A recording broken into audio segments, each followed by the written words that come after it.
Hello everyone, welcome to Chemistry with Karan. Finally back after a long time.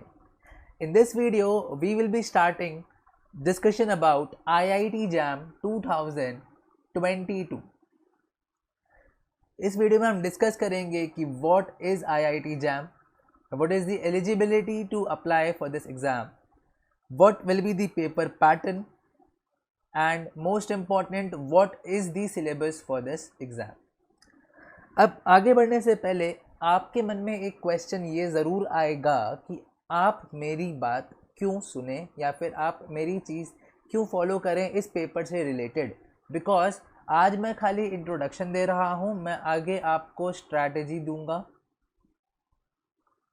मैं आगे आपको best books बताऊंगा, मैं आगे आपको पूरा कंटेंट भी देने का ट्राई करूंगा, मैं आपको चैप्टर्स भी यहाँ पे पढ़ाऊंगा, मैं आपको क्वेश्चंस भी कराऊंगा। तो आपके मन में एक क्वेश्चन आएगा कि why would you follow me. तो let me introduce myself. मेरा नाम है करणदीप सिंह, आई एम करणदीप सिंह। मैंने बीएससी ऑनर्स केमिस्ट्री किया है from Saint Stephen's college, university of Delhi. मैं अभी लास्ट सेमेस्टर में हूँ, बस एग्ज़ाम्स रहते हैं। BSc honours chemistry from Saint Stephen's college, university of Delhi. I have secured university rank 1 for 2 years and I got AIR 83 in IIT JAM 2021 examination. So I have secured a good rank in this examination and इसलिए मैं आपकी help यहाँ पे आराम से कर सकता हूँ and you can easily follow my advice. Okay? चलते हैं हमारे पहले क्वेश्चन की ओर कि व्हाट इज़ IIT JAM। हालांकि मतलब कि ये एग्ज़ाम होता क्या है, कौन सा एग्ज़ाम है, इससे हमें क्या मिलता है और ये एग्ज़ाम कौन कराता है। तो हम पहला पॉइंट पढ़ेंगे। हमारा पहला पॉइंट कहता है the full form of IIT JAM is joint admission test for masters which is conducted by one of the participating IITs और IISc। देखो, अब मैं आपको एक कॉन्सेप्ट समझाता हूँ। कॉन्सेप्ट ये होता है कि देखो, हमारे यहाँ जो इंस्टीट्यूट्स हैं लाइक IITs हो गए या NITs हो गए, अब यहाँ पे एंटर करने के आपके पास दो रास्ते। एक रास्ता आपको पता रहता है, दैट इज़ JEE, कि मतलब आप JEE मेंस दो, फिर आप JEE एडवांस दो, फिर आपकी रैंक आती है और आप उसके हिसाब से IIT में जाते हो और आप मेंस से कहाँ जाते हो, NIT में जाते हो। अच्छा, ये चीज़ किस लिए होती है? This is for BTech, mostly engineering वाले होते हैं। और ये आप कब देते हो? ये आप देते हो आफ्टर 12th। अब मान लो किसी का यहाँ पे नहीं हो पाया, या फिर मान लो किसी का ये बीटेक में इंटरेस्ट नहीं है, तो क्या वो IIT में नहीं पढ़ सकता? ऐसी बिल्कुल चीज़ नहीं है। एक सेकेंड वे होता है IIT और NIT में जाने का, और वो IIT और NIT का एंट्रेंस या फिर गेटवे बोल दूं तो वही गेटवे का नाम है हमारा IIT JAM। आप BSc करो, जो कि अंडर ग्रेजुएशन होता है, फिर आप IIT JAM का पेपर दो, आपकी जो इसमें रैंक आती है, इसके बाद इसमें आपको MSc के लिए एडमिशन मिलता है, मास्टर्स के लिए एडमिशन मिलता है, प्योर साइंस के लिए एडमिशन मिलता है, मास्टर्स और प्योर साइंसेस के लिए एडमिशन मिलता है। कहाँ एडमिशन मिलता है? IIT में मिल जाता है और NIT में मिलता है, या फिर मैं बोलूँ आपको IISER में भी मिलता है या फिर IISc में भी मिलता है, for pure sciences and research. तो हमें समझ में क्या आया? हमें समझ में ये आया कि अगर हमें IIT जाना है तो हमारे पास दो रास्ते हैं। एक हम JEE दे सकते हैं और एक हम JAM दे सकते हैं। ये हम देंगे 12th के बाद, ये हम देंगे BSc के 3rd ईयर में। ठीक है, ये हमें एडमिशन दिलाएगा मास्टर्स करने के लिए IITs में। तो जिनका बीटेक में IIT नहीं हुआ था, उनके पास ये गोल्डन अपॉर्चुनिटी होती है कि IIT में पढ़ने का आपको मौका मिलेगा, आप IITian बन सकते हो इस पेपर के थ्रू। ठीक है, अब बात करते हैं कि इस पेपर का ऑब्जेक्टिव क्या है। To provide admissions to MSc, या फिर 2 साल का MSc होता है या फिर जॉइंट MSc PhD होता है। अब देखो, जॉइंट और इंटीग्रेटेड दोनों में डिफरेंस होता है, उसको डिफरेंस हम बाद में देखेंगे, हालांकि मैं प्रोग्राम बता रहा था। अब आप पूछोगे कि हमारा यहाँ पे एडमिशन फॉर्म या फिर रजिस्ट्रेशन फॉर्म कब स्टार्ट होता है, तो वो जर्नली सितंबर में स्टार्ट होता है। कमेंस फ्रॉम 2021 से स्टार्ट हो जाएगा हमारा सितंबर से। मतलब I can not be sure about Covid situation, but form का तो कोई लेना देना होगा नहीं, फॉर्म स्टार्ट हो जाना चाहिए उस टाइम तक, ठीक है। अब बढ़ते हैं आगे कि what is the eligibility criteria for IIT jam 2022, ठीक है। कौन कौन एलिजिबल है? तो एलिजिबिलिटी के लिए हम बात करें नेशनैलिटी, पहली बात तो आप you can be Indian as well as you can be a foreign national, both are eligible to apply. There is some conditions, special conditions for the foreign nationals after they secure a good rank and get admitted in the college. But as of now, for giving the exam, there is no restrictions. Both Indian as well as the foreign national can apply. And second thing, there is no age limit to apply. You can still drop a year if you want or anything, but there is no age limit to apply. You can apply at any age. Qualifying exam, आपकी bachelors degree होनी चाहिए, BSc degree होनी चाहिए in the relevant field. Chemistry का कर रहे हो तो केमिस्ट्री में होना चाहिए, ऐसा मतलब होता है, रिक्वायर्ड है ये चीज़. रिक्वायर्ड मार्क्स की मैं बात करूं तो आपका होता है 5.5 out of 10 for general category. आपका CGPA होना चाहिए and rest of the things you can see according to the categories. आप अपियरिंग मतलब आप अगर अभी थर्ड ईयर में जाओगे, जो थर्ड ईयर वाले स्टूडेंट्स होते हैं वो अपियर करते हैं, थर्ड ईयर वाले plus pass out, both are eligible to apply for IIT JAM 2022 examinations.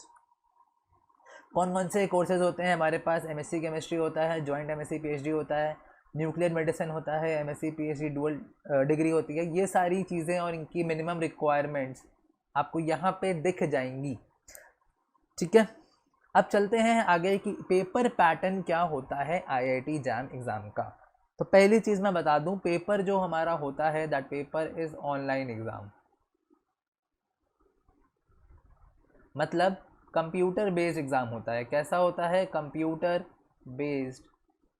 Based exam होता है, CBT जिसे बोलते हैं CBT, ठीक है.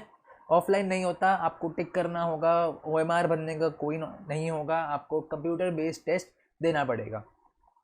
तो there are 60 questions in the question paper and आपको टाइम मिलता है 3 आवर्स का. मतलब देखो यहाँ पे बात सुनो, 60 क्वेश्चंस वो भी आपकी स्पेसिफिक होंगे केमिस्ट्री के, और आपको टाइम मिलेगा 180 मिनट्स. मतलब आपके पास एक क्वेश्चन के लिए 3 मिनट्स हैं. यू हैव 3 मिनट्स पर question in the examination.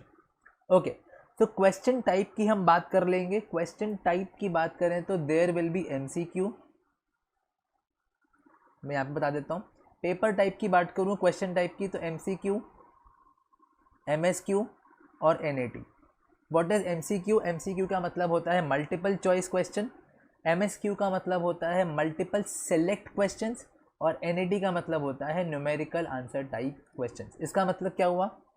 MCQ में क्या होगा? MCQ में होगा कि एक आपको 4 ऑप्शंस दिए जाएंगे जिसमें से एक ही ऑप्शन कोई करेक्ट हो रहा होगा.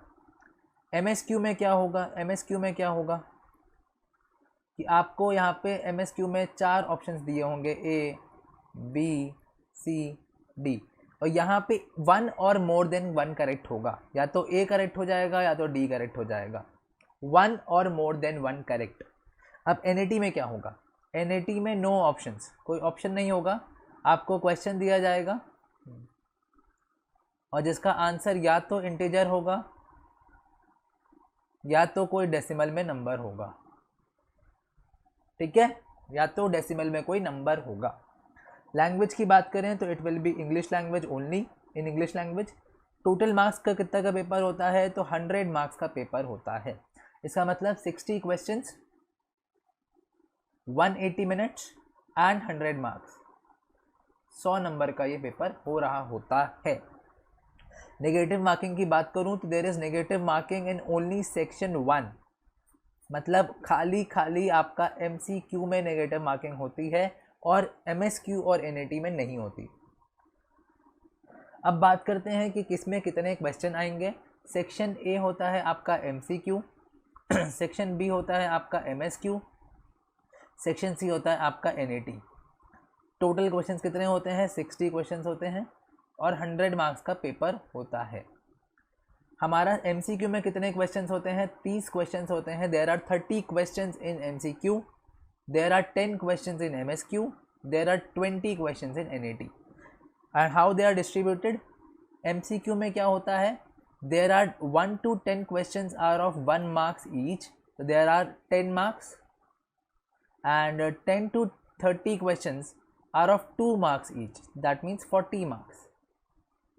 तो टोटल आपका MCQ होता है 50 मार्क्स का। अब देखो 100 मार्क्स का तो आपका पेपर ही है ना, और ऑलमोस्ट क्या, half of the paper comprises of multiple choice questions, जो कि इजी होते हैं अप्रोच करना, MSQ थोड़े से डिफिकल्ट पड़ जाते हैं, ठीक है। अब बात करते हैं नेगेटिव मार्किंग की, तो जितने भी 1 मार्क वाले क्वेश्चन हैं इसमें -1/3 होगा, और जितने भी 2 मार्क्स वाले क्वेश्चन हैं इसमें -2/3 होता है। बात समझ में आ रही है, बहुत अच्छे से समझ में आनी चाहिए।